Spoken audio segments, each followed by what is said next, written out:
తెలంగాణలో ఆర్టీసీ సమ్మె సైరన్ మోగింది. రాష్ట్ర ప్రభుత్వంతో చర్చలు విఫలమయ్యాయి. దీంతో ఆర్టీసీ జేఏసీ సమ్మె బాట పట్టింది. 4 వారాల సమయం ఇవ్వాలని ప్రభుత్వం నియమించిన కమిటీ కోరింది.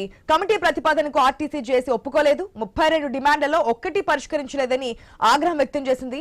సమ్మెతో రాష్ట్ర వ్యాప్తంగా ఆర్టీసీ బస్సు సర్వీసులు ఎక్కడికక్కడ నిలిచిపోయినటువంటి పరిస్థితులు కూడా మనం చూస్తున్నాం. దీంతో తప్పనిసరి పరిస్థితుల్లోనే సమ్మెకు వెళ్తున్నట్లుగా జేఏసీ చైర్మన్ ఈదూరు వెంకన్న కూడా తెలిపారు. రైట్, హైదరాబాద్ సిచ్యువేషన్ అంటే తెలుసుకుందాం. ఎందుకంటే ఉదయం నుంచి ఉద్యోగస్తులు ఈ ఆర్టీసీ బస్సుల మీద వెళ్తుంటారు. మరి అక్కడ సిచ్యువేషన్ అంటే తెలుసుకుందాం. మా ప్రతినిధి రత్నకుమార్ లైవ్ సిద్ధంగా ఉన్నారు. Right, good morning Ratnakumar. Situation ఏంటి హైదరాబాద్ లో? ఇప్పటికే ఆర్టీసీ బస్సులన్నీ కూడా డిపోలకే పరిమితమైనటువంటి సిచ్యువేషన్స్ కనిపిస్తున్నాయి కదా.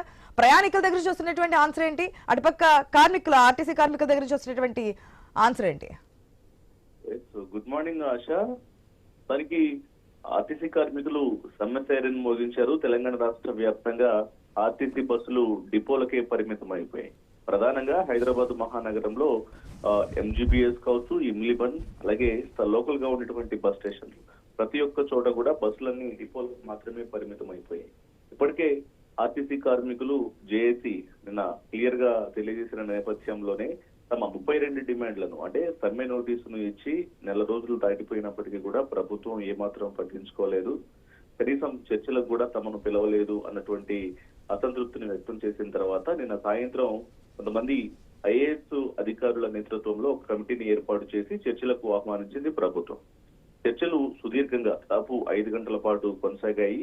ఈ 5 గంటల పాటు కొనసాగినటువంటి యొక్క సమావేశంలో 32 డిమాండ్లకు సంబంధించినటువంటి ప్రతిపాదనలను ఆర్టీసీ జేఏసీ నాయకులు కమిటీ ముందు ఉంచారు. అయితే ఈ యొక్క 5 గంటల పాటు కొనసాగినటువంటి సమావేశంలోనే ఈ యొక్క కమిటీ తీసుకున్నటువంటి నిర్ణయంలో భాగంగా మరి ఇద్దరి మధ్య సయోధ్య అనేది కుదరలేదు. తమ డిమాండ్లను పరిష్కరించాలంటూ కూడా ఆర్టీసీ జేఏసీ నాయకులు తెలియజేసినప్పటికీ కూడా ఇక్కడ తమ డిమాండ్ల పరిష్కారానికి ఈ కమిటీ అనేది ముందుకు రాకపోవడంతో ఇక సమ్మె సైరన్ కు పిలుపునిచ్చారు. అర్ధరాత్రి నుంచే సమ్మె అనేది మొదటి బస్సు నుంచే స్టార్ట్ అయిపోయింది. ఇక ఉదయం తెల్లవారుజాము నుంచి హైదరాబాద్ మహానగర వ్యాప్తంగా బస్సులన్నీ ఆగిపోయాయి. ఇప్పుడు అనేక రకాల ఇబ్బందులు అనేవి ప్రయాణికులకు ఎదురవుతూ ఉన్నాయి. ఎందుకంటే ఉదయం తెల్లవారుజాము నుంచి ఉదయం అంటే మార్నింగ్ షిఫ్ట్స్ స్టార్ట్ అయిపోతూ ఉంటాయి 6 గంటల నుంచి. కొంతమంది 5 గంటలకే ఇక లోకల్ గా ఉన్నటువంటి బస్సుల ద్వారా ఇటు ఉద్యోగాలకు వెళ్లే వాళ్ళు, వాణిజ్య అవసరాలకు సంబంధించి కావచ్చు, అనేక రకాల పనుల మీద దినసరి కూలీలు ప్రతి ఒక్కళ్ళు కూడా ఆర్టీసీ పబ్లిక్ ట్రాన్స్పోర్టేషన్ నే ఆశ్రయిస్తూ ఉంటారు. ఆర్టీసీ ఇందులో ప్రధానంగా ఉంటుంది.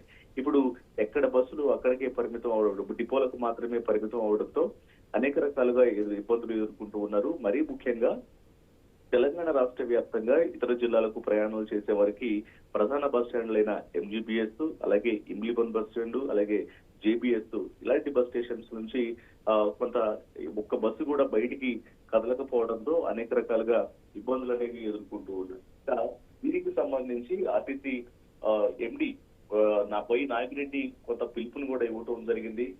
అతను సమగ్రంగా చర్చించేందుకు ప్రభుత్వం ఇప్పటికే కమిటీని ఏర్పాటు చేసింది. ఈ కమిటీలో కార్మికులకు వచ్చినటువంటి డిమాండ్లు కొన్ని ఆర్థిక పరంగా మరియు సంక్లిష్టంగా ఉన్నాయి కాబట్టి వీటిని లోతుగా పరిశీలించి వాటిని తీర్చాలంటే దాదాపు 4 వారాల సమయం పడుతుంది. కాబట్టి ఈలోగా ప్రయాణికుల యొక్క అవసరాలను దృష్టిలో పెట్టుకొని కార్మికులు ఇటు ఆర్టీసీ కార్మికులు సమ్మెకు పిలుపును ఇవ్వద్దు, వచ్చి విధుల్లో చేరాలి అంటూ కూడా ఆయన తెలియజేస్తూ ఒక పత్రికా ప్రకటన చేశారు. అయినప్పటికీ తమ డిమాండ్లను నెరవేర్చే వరకు ఖచ్చితంగా ఈ యొక్క సమ్మె సైరన్ కొనసాగుతుందంటూ కూడా ప్రస్తుతం ఆర్టీసీ కార్మికులు రాష్ట్ర వ్యాప్తంగా